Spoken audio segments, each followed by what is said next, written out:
আপনারা এখন দেখছেন কালকা হাওড়া রাত 11:55 নেতাজি এক্সপ্রেস 27/1/2025 তারিখে S9 কম্পার্টমেন্টের সেকেন্ড ক্লাস স্লিপারের ভিডিও এটি। এই ভিডিওটা আপনারা দেখছেন। ট্রেনটি রাত 11:55 কালকা থেকে ছেড়ে চণ্ডীগড় আম্বালা ক্যান্টনমেন্ট পানিপথ হয়ে ট্রেনটি পরের দিন অর্থাৎ 28 তারিখে সন্ধ্যা 6টায় প্রয়াগরাজে পৌঁছায়। এই পর্যন্ত 16 থেকে 18 ঘন্টা এই ট্রেনে আমরা টয়লেট বাথরুমে যেতে পারিনি। এত ভিড়, কাতারে কাতারে মানুষ ট্রেনের মধ্যে, উপরে নিচে, এমন অবস্থা যে টয়লেটে যাবার পর্যন্ত জায়গা ছিল না।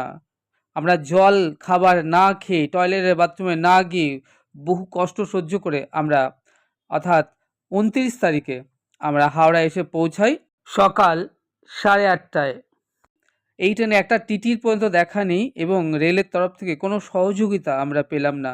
আমার মনে হয় এই বিষয়টা ইস্টার্ন রেলের একটু নজরদারি করবার প্রয়োজন আছে। আমাদের মতো যারা 3 মাস আগে স্লিপার ক্লাসের বেশি পয়সা দিয়ে কনফার্ম টিকিট থাকা সত্ত্বেও তারা কেন এত কষ্ট সহ্য করে জেনারেল এর কম্পার্টমেন্টের মতো তারা কষ্ট ভোগ করে রেল যাত্রা করবে।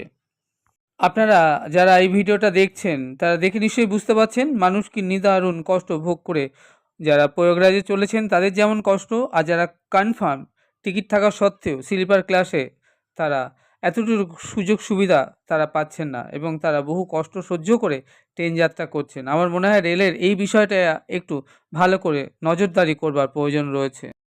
রেল যদি এই বিষয়টা একটু নজরদারি করেন তাহলে বহু মানুষের রেলের প্রতি আস্থা এবং বিশ্বাস ভরসা থাকবে এবং মানুষ কমফর্টভাবে ট্রেন যাত্রা করতে পারবে।